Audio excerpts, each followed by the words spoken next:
distingués participants à vos titres et qualités respectifs, tout protocole respecté.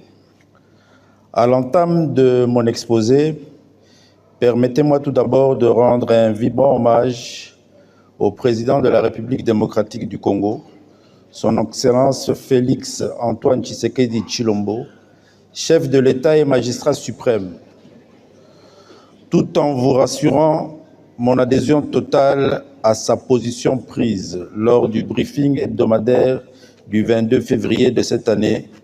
Je cite, « La justice congolaise est malade, même dans les traitements des dossiers. J'ai vraiment décidé d'y mettre mon nez. » Fin de citation. Mes hommages aussi à son Excellence Madame le Premier ministre, chef du gouvernement, Judith Suminwa Tuluka, qui lors de son discours d'investiture du 11 juin 2024 a clairement donné son opinion sur la question en déclarant « La maladie de la justice congolaise entrave notre ambition de bâtir un État uni et sécurisé pour réaliser une société plus juste et garantir leur développement durable. Nous devons restaurer l'intégrité et l'efficacité de notre système judiciaire afin que même les plus démunis puissent bénéficier de la justice. » Fin de citation. Mais aussi mes encouragements au ministre d'État, ministre de la Justice et garde des Sceaux, pour ces différentes initiatives courageuses, ainsi qu'à tous les organisateurs de ces assises qui ont bien voulu que j'y apporte ma petite contribution. Il m'a au départ été demandé de vous entretenir sur la problématique du bicéphalisme persistant au niveau de la police judiciaire.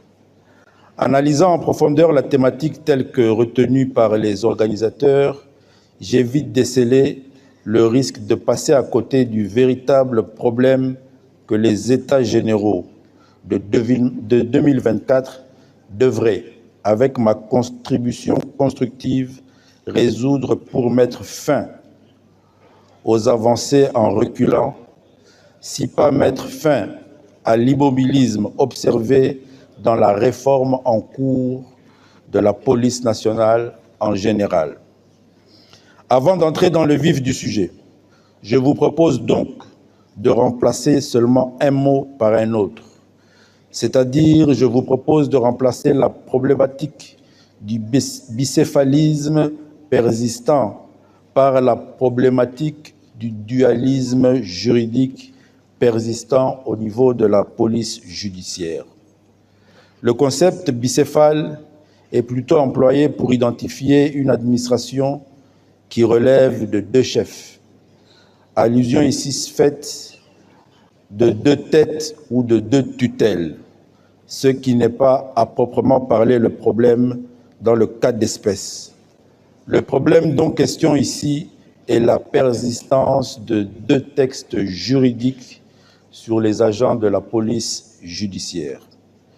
Ce petit changement, apparemment anodin, nous permet pourtant d'épingler le véritable problème que je me propose de vous développer et qui est celui de la situation juridique actuelle des agents de la police judiciaire des parquets à l'aune des États généraux de la justice de 2024.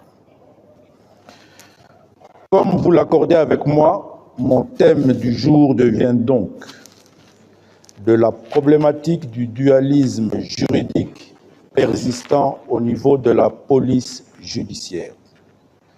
Pour bien comprendre le problème que je suis venu partager avec vous, permettez-moi de vous brosser l'origine et l'historique de l'unicité de la police nationale congolaise. De toutes les réformes institutionnelles initiées en République démocratique du Congo, celle de la police a connu le plus grand nombre de participations des forces vives de la nation, avec l'accompagnement des partenaires internationaux pendant plusieurs années, allant du mois d'août 2004 au mois de février 2018. En effet, le processus de la réforme de la police nationale congolaise a connu plusieurs séminaires, notamment celui du 9 au 13 août 2004, organisé sur la modernisation de la police, suivi par celui du groupe mixte de réflexion sur la réorganisation et la réforme de la police, créé en date du 14 novembre 2005 par le ministère de l'Intérieur, Sécurité, Décentralisation et Affaires coutumières.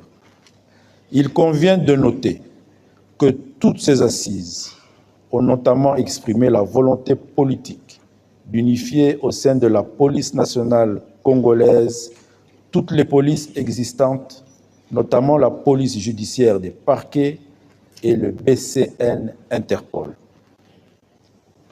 Et concernant plus particulièrement la police judiciaire des parquets, la table ronde de niveau international tenue à Kinshasa avait même adopté à ce sujet, dans son rapport final, une recommandation pertinente consistant notamment en l'acceptation du principe d'intégration de la police judiciaire des parquets dans la police nationale. Les officiers de police judiciaire dépendant fonctionnellement de l'officier du ministère public et hiérarchiquement de la police nationale. Au mois de mai de l'année 2010, un de mes prédécesseurs, à la tête du ministère de l'Intérieur, avait défendu devant les députés nationaux le regroupement ci-dessus comme l'une des options fondamentales fortes de la réforme de la police nationale, voulue par notre peuple, entérinée par le gouvernement et coulée par lui dans son projet de loi organique relative à la police nationale congolaise. Transmis par la suite au Parlement pour y être voté et devenir la loi organique numéro 11/013 du 11 août 2011, portant organisation et fonctionnement de la police nationale congolaise. Cette recommandation venait ainsi confirmer celle que le groupe mixte de réflexion sur la réforme, sur la réorganisation et la réforme de la police avait adoptée en son temps en ces termes. Les missions jusque-là assurées en marge de la police nationale congolaise par d'autres forces disposant des pouvoirs judiciaires et coercitifs doivent être replacées sous l'autorité de la police nationale congolaise relevant du ministre ayant en charge l'intérieur et la sécurité.